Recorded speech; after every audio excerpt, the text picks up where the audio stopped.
the Sentinel Mindset.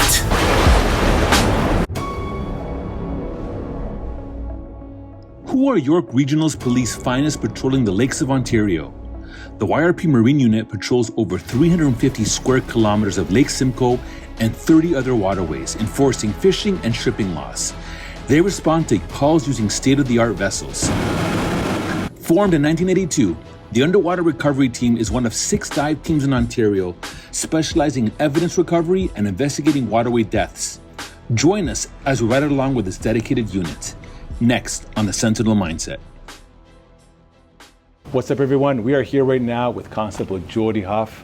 Where are we right now? We're at the Marine and Underwater Recovery Unit at Jackson's Point. Okay, now, for those of you who don't know where we're about to go to, Jody's gonna show us, so why don't we head in? Let's go to the water. We're right now inside what? What is this? What would you classify this as? A compound? This is our boathouse at the Marine headquarters. Okay, and this is where you have your boats all year round? So no, they actually go out for storage in the winter time. Obviously, we're not going out in these boats in the winter. We head out in an airboat instead when the ice is formed up. Okay, okay. So I do notice that we're in a little detachment area here. So would you guys be kind of just chilling in here for the day until a call happens, or are you guys out and about all the time? Yeah, we proactively patrol the lake, and because a lot of our calls are emergencies, and response time is really important when you're dealing with water. Okay, so we're going to be patrolling the lakes right now. What lake are we on right now? We're on Lake Simcoe. Lake Simcoe, okay. But the Marine Unit covers all the interior lakes as well within York Region. Okay. Our underwater recovery team, we cover dives for South Simcoe Police as well as Durham Police as well. Okay, amazing. Now, while we can take a look at this, tell me about this vessel. This is our rib. So it's a great boat because we can get in really shallow water with it. We've got out drives on it. And we're able to bring passengers on board as well. We can tow with it. It's really versatile.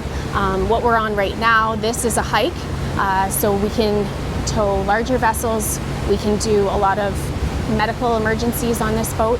And we also have the Sea-Doo on board on the cradles, which is really nice because if we get into a situation where we're in the hike and we can't get into shallow waters, we can deploy the Sea-Doo, hop on it, and go in and help whoever needs assistance. Okay, perfect. All right, let's go for a ride. All right. All right. Come on. So, what would a typical day be like for you guys?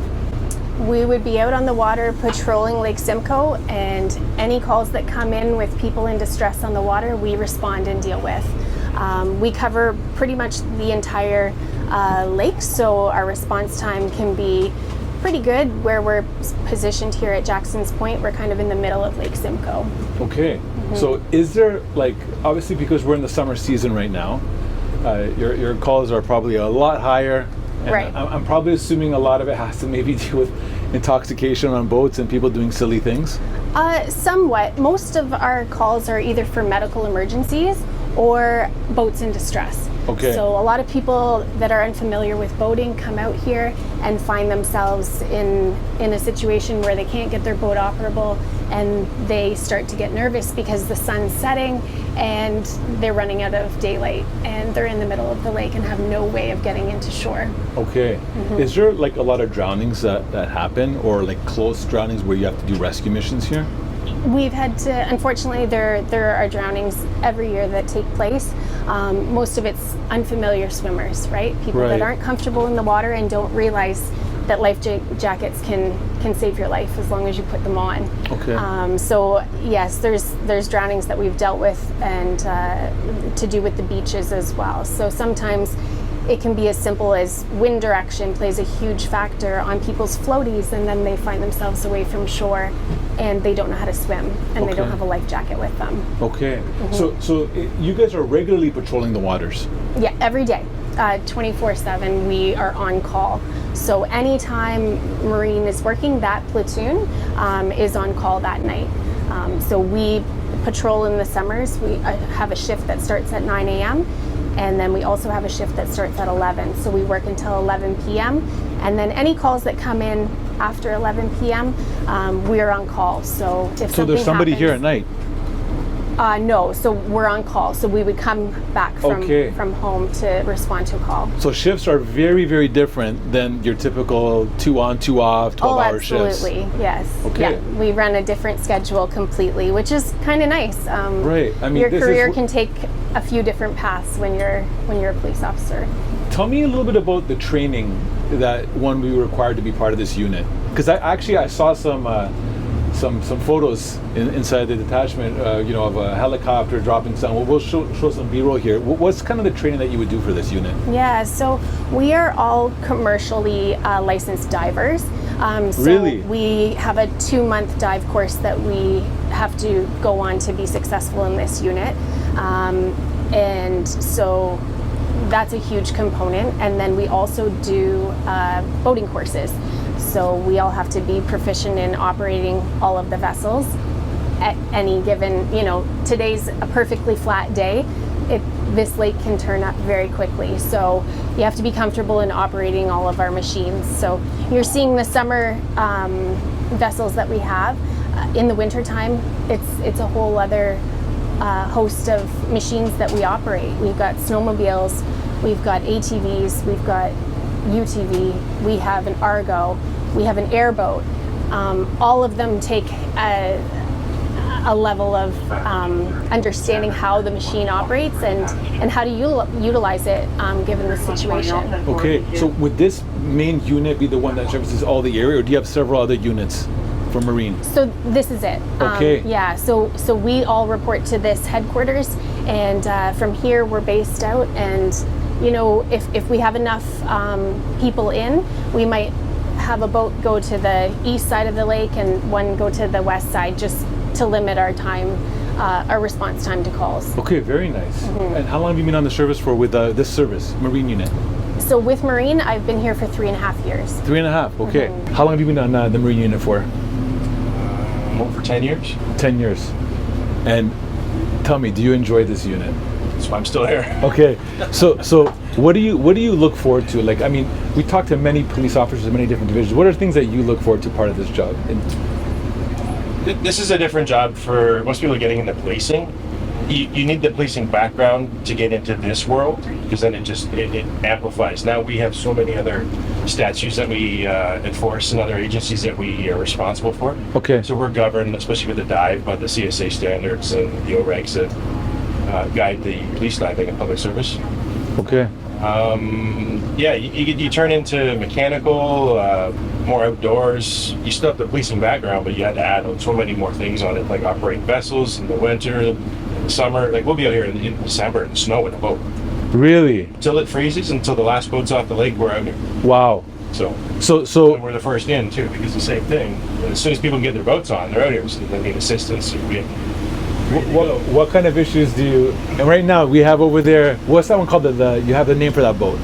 That's the Zonga. Okay, I see. So I don't know if Jody's stated. All Yeah. our boats are named by Okay. the Chippewas of Georgina. Okay. Their elders will pick a name for our vessels.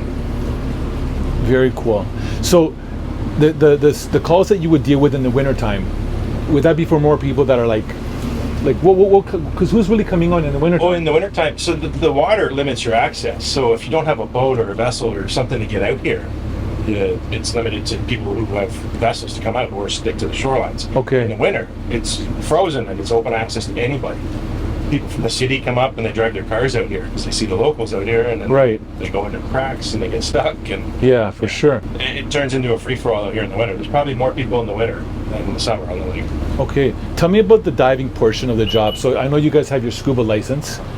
What, Yeah, it's a bit more than that. Like Jody was mentioning, so we're all commercial divers. right. What is the difference between a commercial diver and a regular? So we go to school like a paddy diver, like a recreational diver. Okay. It's kind of a weekend course and some open water dives. Okay. Ours is so many hours underwater and different systems. So we use surface supply as well, where you feed the diver air from the surface.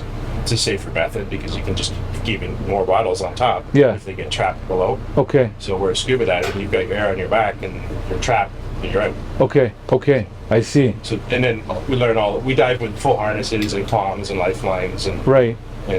train for searching underwater. Tell me a little about searching underwater. What kind of training would you receive? Like, how would that go about? And has that, like, can you pick from an experience that happened without being, specific? But Well, most of our actual dive calls are in bodies of water where there's no viz, so you're searching blind. So we learned to search in mud and weeds and swamps, and it's all by hand and feel. And you're relying on your tender and the supervisor to give you directions on which way to go. okay, So that's what we train. Okay, I blind see. searches, right? Okay. And you cover a grid, and it's usually painfully slow because Right. it's by hand in the mud, and you're pushing in. Like the bottom of this lake is 10 feet of silt sometimes. Right? Okay. So you're going up to your shoulder and searching for evidence or. interesting. So most police officers have to go for training every year, right? How much training do you have to do here? Do you have to It's constant. Constant training? If we're not doing a call, we're out training and. So you're doing switching up. scenario training, like anything at all, just to keep Yep. the tools sharp, It basically. it never stops. Okay, that's So really that's what I good. say, it's different than if you sign up for police on the road. Yes. You get that job specific, and that's you aim for. Here, there's so many branches, and you have to be adept at everything. Okay. Winter to summer, vessel to from a boat to an ATV to a truck to a sled to Right.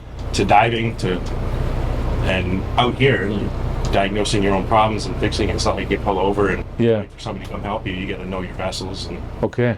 And as Jody had said, like we're all trained in courses with Transport Canada. You need different licenses to operate these vessels, being commercial, so the C numbers on them. Right. So they're all commercial vessels. So it's a higher class of Okay. operation, that knowledge. Tell me, we're in a not just a regular size vessel here. It has a lot of equipment in here that you wouldn't see, right? Obviously, an average boat has like a fish finder or something of that sort. Yeah, because of our capabilities for search and as Jody alluded to, there are a lot of vessel towing. Right. So that's why it's out for the cameras for that and tow posts and lines. So what does this gear do here? On land, you'd call it a map. Right. On water, it's a chart, and it has all the contour lines and the markings, and known objects are pointed out on here, so you know where the shoals are. And, we add things that are out here for temporary, like sailing buoys or research data. So we'll add them on here. So at nighttime when we're navigating, we go by this. Plus we can switch to radar. So on the roof, there's a radar that gives you an image of the land in front of you. Yes. That constantly changes and updates. Okay. So we'll drive with the radar and the chart. And you can overlay them. So. Okay. How deep are we right now? So the information, your speed and your depth, you can change whatever numbers you're looking for. So if I wanted speed now, I would change that to how many knots we're going. Okay. If I'm looking for depth, I'm trying to get how shallow can I get in. So you would scan your area ahead and see where we're pointing to, and I want to get into there, and I can read the depth markers, Okay. soundings. All the lakes are measured with the depth soundings, and that's how they make the contours. Okay. It shows you, and then we know, as Jody had said earlier, if Yes.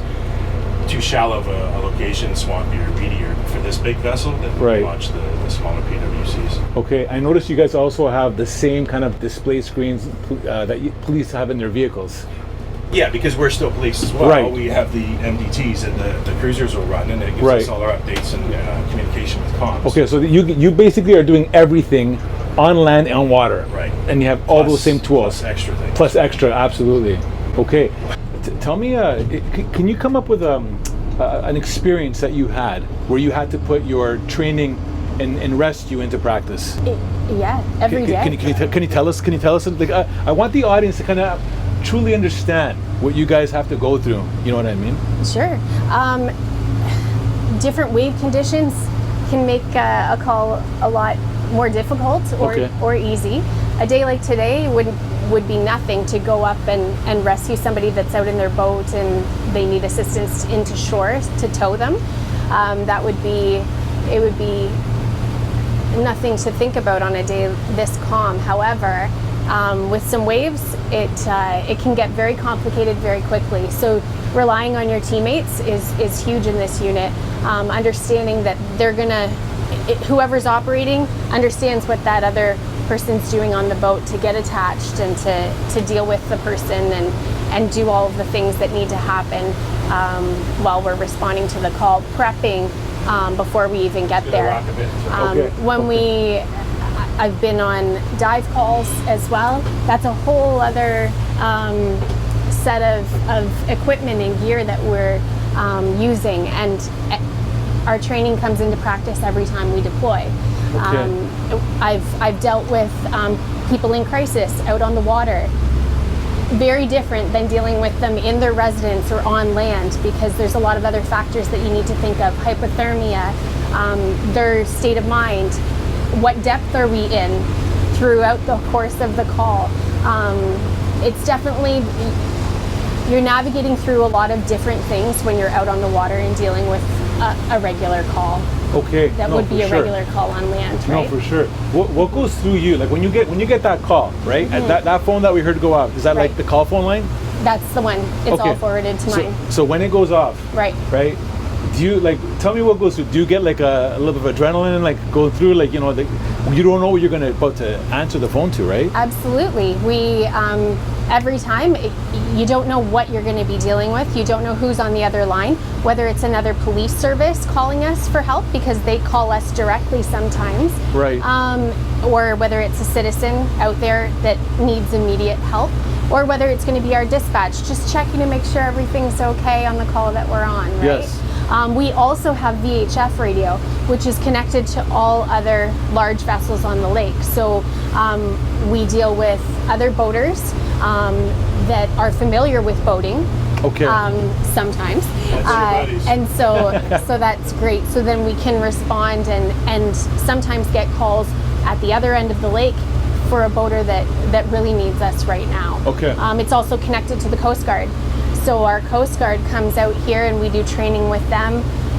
Quite often they deploy from a helicopter, and then we do training simulations where, as though we've recovered a body from the water and they need to get to a hospital very quickly, or we've been searching for them for a long time, utilizing them and their drift patterns, and then they could drop down a Stokes basket, pick up the body, and take them quickly, airlift them to a hospital. So, I mean, that's a whole other element, right? Getting a helicopter involved. We're on moving water. The helicopter is dealing with the wind. Then they're having guys rappel down with equipment as well, and adding that to our. So you guys do work with the air support unit on a regular basis, would you say? So it's not York Regional Police Air Support Unit, it's our Coast Guard. Ah, okay. So out of Trenton. Okay. So they would come out for search calls and things like that on the lake. Lake Simcoe is a very large body of water. On a clear day, you can see across the lake. However, depth perception's very deceiving on the water. Right. So if you were to take the entire city of Toronto and put it on Lake Simcoe, it would be an island. Okay, wow. So that kind of puts it into perspective when we're responding to calls. You know, a single person in the water where only their head is bobbing up, and if it was a wavy day, it could be very challenging to locate that person. Interesting. So yeah. All right, Jordan, so tell me right now, we do know a lot of laws of the land. You shouldn't speed, certain past limits. Right. You know, obviously a bunch of things. When it comes to the water right now, right. Look, I know, for example, you can't fish with a fishing license, without a fishing license. Do you guys enforce that? We do enforce that. We cover a whole variety of laws that fall under our umbrella. When you're talking about speeding, there are things called VORs on the lake. So that's where there's restricted speed limit. Like coming out of a dock, for example, right? For example, when you're in a marina, there's no wake zones. Right. And on our lake, on the Holland River, there's a VOR, which is a speed regulation. Okay. So you have to be going less than 10 kilometers an hour. So that's when we see boats coming up and they're on plane, which means they're giving off a lot of water. That boat is up on top of the water, cruising very quickly. Right. They're not following the speed restriction in that area. So, so speeding for sure is one of them. For sure, and then along shore, you have to think about not only your boat, but also the wake that your boat gives off, because there's restrictions when you're along the shoreline that you can't go over a certain speed when you're close to the shore, or you're going to be causing damage to everybody's boats and docks and things like that. So I'm going to ask you a bunch of questions right now that may seem as very obvious questions, but I think a lot of people may want to be in tune. Am I allowed to drink while driving? a boat because of how much wide space there is? So while you're operating the boat, you cannot be drinking. If your boat is moored, so if it's anchored or attached to a dock, that is when you could drink on your vessel if it has cooking and a working washroom. Okay. Only under those circumstances. If your boat is not equipped with cooking or toiletries, then you're not allowed to be drinking on the boat. Okay, so on land, you're not supposed to do drag racing or those high racing. If you have two boats that are like basically creating a lot of commotion, right? And they're trying to do stump boating, if you want to call that as a word. Dangerous operation happens on the water as well. So that's something also that would be considered an offense. Absolutely, yeah. If you're putting other lives in danger, we've seen it out here where sea-doos will be getting too close to larger vessels and be crashing around, and it can be really dangerous on the water. You don't have a whole lot of protection out here either, right? Okay. So we enforce the laws the same as on the road as far as that goes. There's different laws under our regulations. However, it covers the same kind of instances where people are not being safe, and we absolutely enforce that. Okay, so just for someone out there that is maybe a person that loves cottage life and is not aware of what would be some safety tips you would tell people at this time of the year, right? Where they're going out so they can ensure that they're, especially on body water, that they come back home safe. Right. We want to make sure that there's definitely enough life jackets on board for the number of people that you have, that you're not over capacity either. By the way, do you guys look for that? If you do stop a boat, do you look for... That is the number one thing that we ask for. Show me all the life jackets. So it's literally like having a seatbelt on. That's what you have to look at. And you don't necessarily have to be wearing it if you can swim. Right. Then it just has to be on board. However, what does it harm to put the life jacket on? Because when your boat is involved, if it is involved in a collision, if you get knocked unconscious, you're not going to be able to go and grab that life jacket that's stored underneath your seat, right? So you definitely have to have the right number of life jackets on board.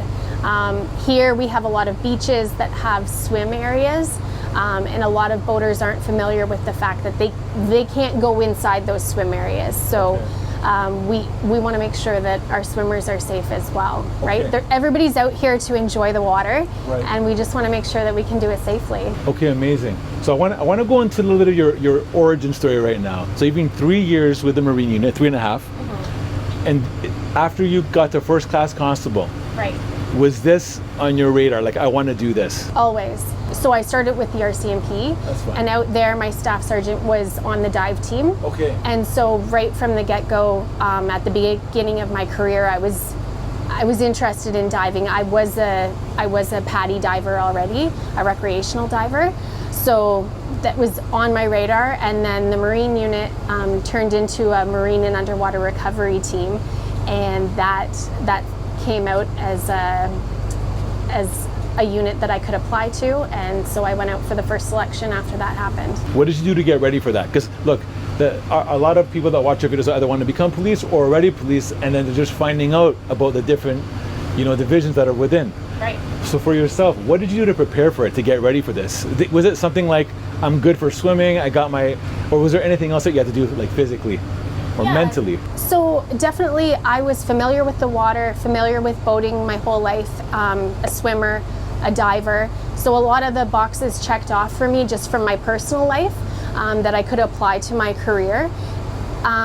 Getting prepared to come in for the week of testing for selection, I definitely went over the laws on the water, and what the job requirements were going to be in the Marine Unit, what that shift was going to look like. There was a lot of aspects that played a part in deciding if this was going to be the right fit or not. Okay. What would you say is one of the strongest skills outside of swimming, that you should have to join this unit? Being comfortable on the water and not being able to be calm throughout an entire situation. Calm breeds calm, and when you're on the water, a lot of people are uncomfortable on the water when things aren't going just right. So to be able to be that calmness for people and in very difficult situations, you got to maintain that. Okay, amazing. So basically you are eligible to apply to this unit once you completed your 4 years. Is that correct? Once you're first class constable. First class constable, Yeah. okay. So how many people total work in this division? So we have 12 people that are full-time members, and then we've got some alternate candidates that are training and getting some application to the job so that they can see, okay, these are some skills that I need to hone in on a little bit more before I could think that I could apply as a full-time. Okay. And so basically, unless someone's planning on retiring or transferring out, the unit's closed basically from a personnel. Well, we do have a 10-year tenure. So constables can stay in for a maximum of 10 years and then they need to move on to another unit. But there's a select set of skills that you learn in this unit that people from the road can't just come in and automatically take on this role. Operating these vessels, it's not only time, but a lot of proficiency, right? So, and different elements, the weather, everything. It just takes a lot of time to gain that knowledge on how to be able to police safely with the complexities that the water brings to the job. Okay, amazing. So tell me right now, we're actually seeing this in operation. What is that exactly? So this is our fire monitor. So we can act as firefighters out on the water as well. So this gives us an abundance. You've got the whole lake to pull water from the bottom of the boat, and then we can shoot it out. We can direct it, given if there's boats on fire, or we can even go up to the cottages. If a fire truck runs out of water, well, they can hook up, it's universal, so they can hook up their hoses to our boat and we can offer them until the lake runs dry. I want you to tell me the favorite thing for yourself about the job, and then Jody, tell me the same thing. The favorite thing that you like about the job? The variety. Okay. Every day is different. Every day is different. You make a plan and get ready to change it. Okay. Things happen, right? Perfect. Jody, how about yourself? Favorite thing? Absolutely. I love it that every season the job changes completely. It keeps you fresh every day, and there's a lot of equipment to be proficient on, so I really love that challenge. Amazing. It almost feels, because you guys love this so much, it's not even work. That's what it feels like. It's nice to be out here. Yeah, some calls drag on for sure. Hold on, guys. That's good, Yeah, some calls drag on, but for the most part, you're doing something that you love when you're in here. There's a special group of people that are able to make this job reality. So it's nice to be part of it. Okay, well look, I want to really thank you for your time, guys. This has been a fascinating experience of seeing what you guys do. I respect what you guys do because it's very instrumental. And for those of you looking at applying to YRP, which is York Regional Police, visit yrp.ca/careers. And if you want to get in this unit, you got 4 years to start getting ready. Have a good one, guys, and take care. Joining me in today's podcast. This podcast was created for protectors in the fields of law enforcement, executive protection, security, and anyone looking to level up their mindset. If you are learning from this podcast and you're enjoying it, please subscribe to our YouTube channel at the Sentinel Mindset. That's a zero-cost way to support us. In addition, please subscribe to the podcast both on Spotify and Apple. And on both Spotify and Apple, you can leave us up to a 5-star review. If you have questions for me or comments about the podcast or guests you would like me to consider on the Sentinel Mindset, please post all comments on YouTube. I do read all the comments. Please also check out our sponsors, thearenatoronto.com. The Arena was created to help all those in the fields of law enforcement, security, and all that achieve their fitness goals. I want to thank our producer Matthew Doyle and creative supports Jaslene Singh, who help me with this podcast every week. We value your feedback and are here to support you. Tune into the Sentinel Mindset every week where we look in the mirror to make real changes and explore what it takes to achieve greatness in your craft. This podcast is brought to you by Executive Protection Lifestyle Canada. Make sure to drop by next week and don't forget to subscribe.